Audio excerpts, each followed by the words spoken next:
Be sure to go sub to my second channel for all things non-sports related. Link will be in the description. I hope you guys enjoy the video. Yo, what is going on, guys? Your boy Russ back again with more Madden 17 Ultimate Team. First of all, guys, thank you for everybody that stopped by the stream yesterday.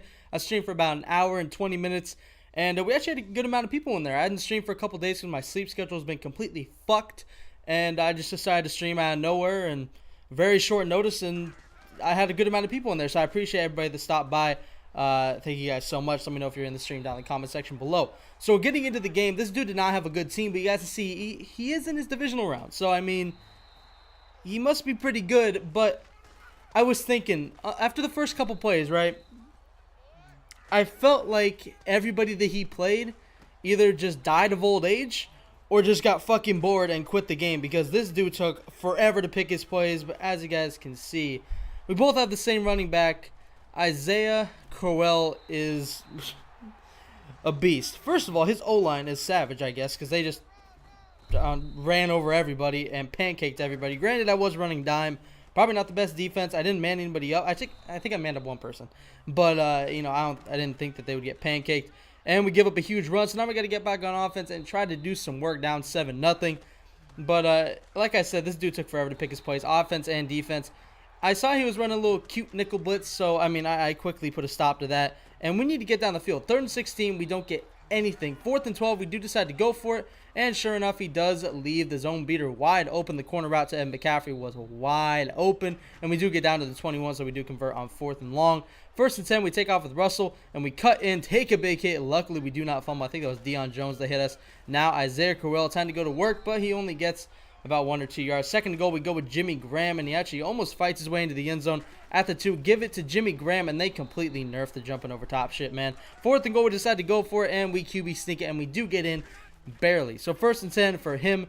I really never felt at any point in this game that I was going to lose. Like, I could tell that his offense was pretty basic. He moved a lot of people around, but they really didn't do anything. You know, like he would send people in motion, but it did nothing to the play at all. It was the same route. He was just moving it. 4th and 1, he does decide to go for it, and fucking Brandon Williams, 99 block ship with all my chemistries on him, ends up destroying that, and then we do hit Ladarius Green. I did pick up the 78 Ladarius Green for my 3rd tight end, just to get some speed out there on that play, and Isaiah CROWELL just trucking, man. This Isaiah CROWELL is beastly. You guys will see in a little bit. He has a pretty damn good run, but right there, first we throw a dot to TP in the back of the end zone for a touchdown. That was a corner route similar to my Ed McCaffrey play, but that was actually under center. I've been going into a lot of different formations in single back and I form, trying to switch up my play calling, because, you know, I've been going up against some people that I feel like can stop shotgun passes really easy, so I'm trying to go under center a lot more.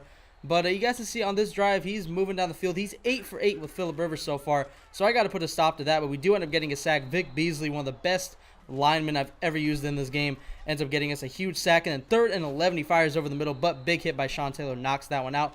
4th and 11, he does decide to go for it, and it's overthrown. I was right there anyway, even if that was there. Plus, I was a short receiver. Probably wouldn't have gone nowhere. Right here, Isaiah CROWELL does end up getting the ball and gets completely demolished. But with 38 seconds left in the half, I just want to get in field goal range. We do hit Jimmy Graham, and we're pretty close. We're on the edge of field goal range. Isaiah CROWELL does get us into comfortable field goal range, but with 20 seconds left, I do take a timeout.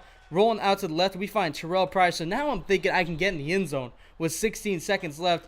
I'm running a play action. I roll out to the right.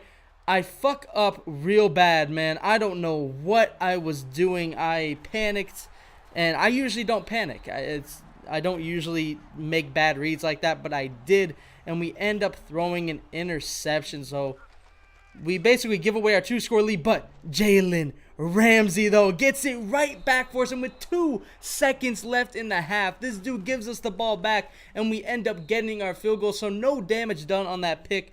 I don't understand what that dude was doing. Why would he force a ball like that at the end of the half? I have no idea. So now it's a 2-score lead going into half. So no matter what I do on this drive, I'm still going to have a 2-score lead when he gets the ball back. So I do have some time to, you know, to chew the clock with Isaiah CROWELL. Obviously, guys, I think I've said it before, but Isaiah CROWELL is the best budget back I've used. He's like 20K.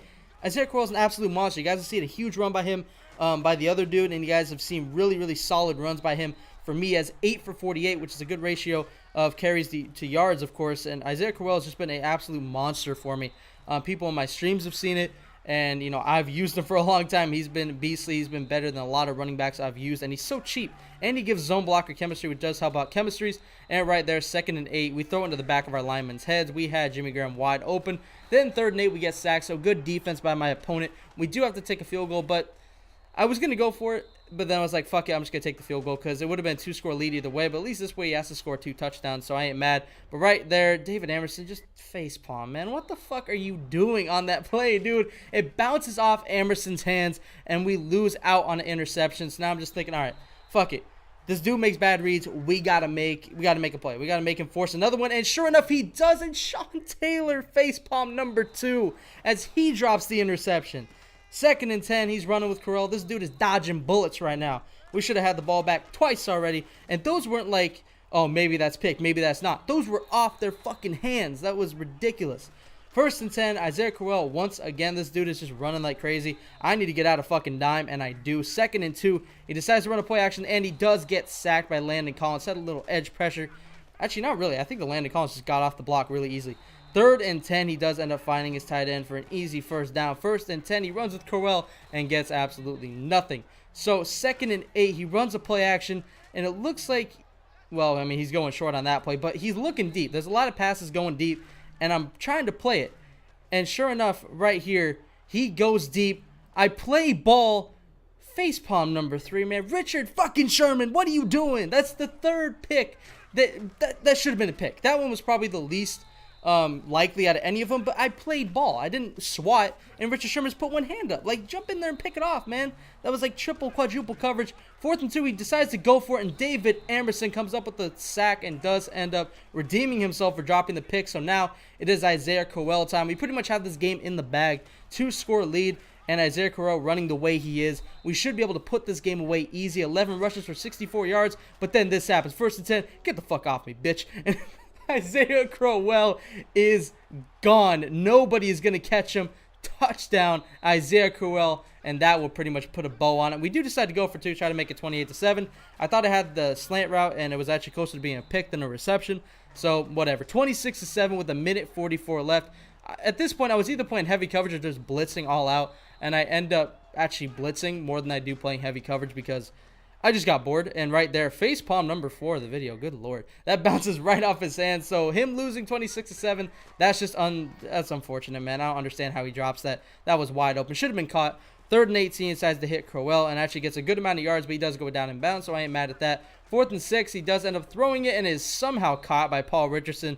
Thought I played good defense. I did. That was just a crazy catch. And then right there, 1st and 10, that's not really facepalm worthy, but Richard Sherman almost picks that one off. 2nd and 10, he's looking with Phillip Rivers, chucks it downfield, and is broken up by, it looks like, Jalen Ramsey.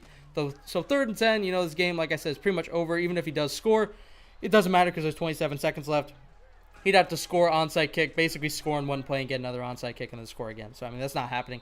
1st and 10, Isaiah CROWELL does end up getting the ball and getting a good amount of yards. But at this point, I'm just all out blitzing. Honestly, I just want him to score because he's calling timeouts. He's wasting pretty much everybody's time right now. But I understand it, I guess. I mean, I don't usually like when people do this, but I usually don't like to do it. Personally, if I think the game's over, I won't do it. But 1st and 10, Larry Fitzgerald does end up finding his way into the end zone for a touchdown.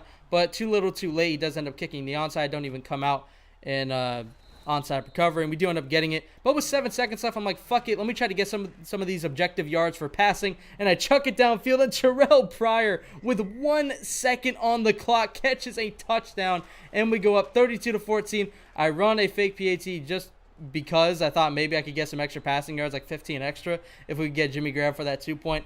But anyway, that is the final score. 32-14 is the final score. I did hope you guys enjoyed this video. Isaiah CROWELL is a beast. If you guys need a budget running back, be sure to go pick that up. And as always, Dangerous Army, I'm out.